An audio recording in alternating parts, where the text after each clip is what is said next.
Get ready, the Dodge Charger is officially coming to Europe. 60 years after its birth in 1966, the legend is arriving in Europe. But if the Charger is crossing the ocean, it's partly because it's sinking at home. Here's why.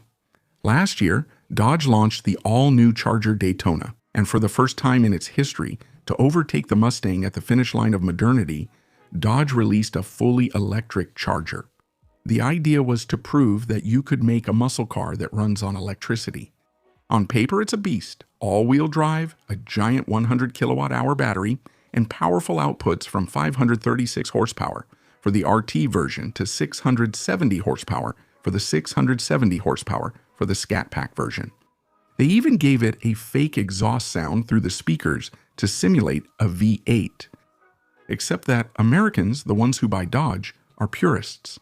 They love red meat, cold beer, and the smell of gasoline. As a result, it's an absolute disaster.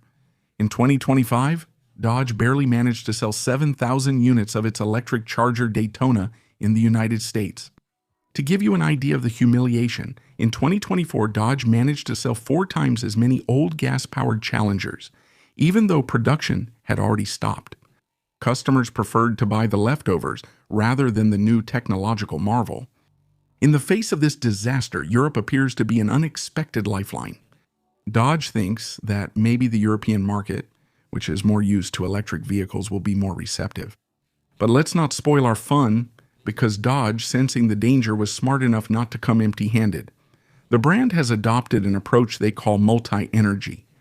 So basically, in addition to the electric versions that will cost you around 100,000 euros, Europe will also get the gas-powered Charger. With the new Hurricane engine, a 3-liter twin-turbo inline-6, producing 420 horsepower in the base version and 550 horsepower in the 670 horsepower for the Scat Pack version. This includes 4-wheel drive, an 8-speed automatic, and a limited slip differential. So, the Dodge Charger in Europe, is it a stroke of genius or a swan song?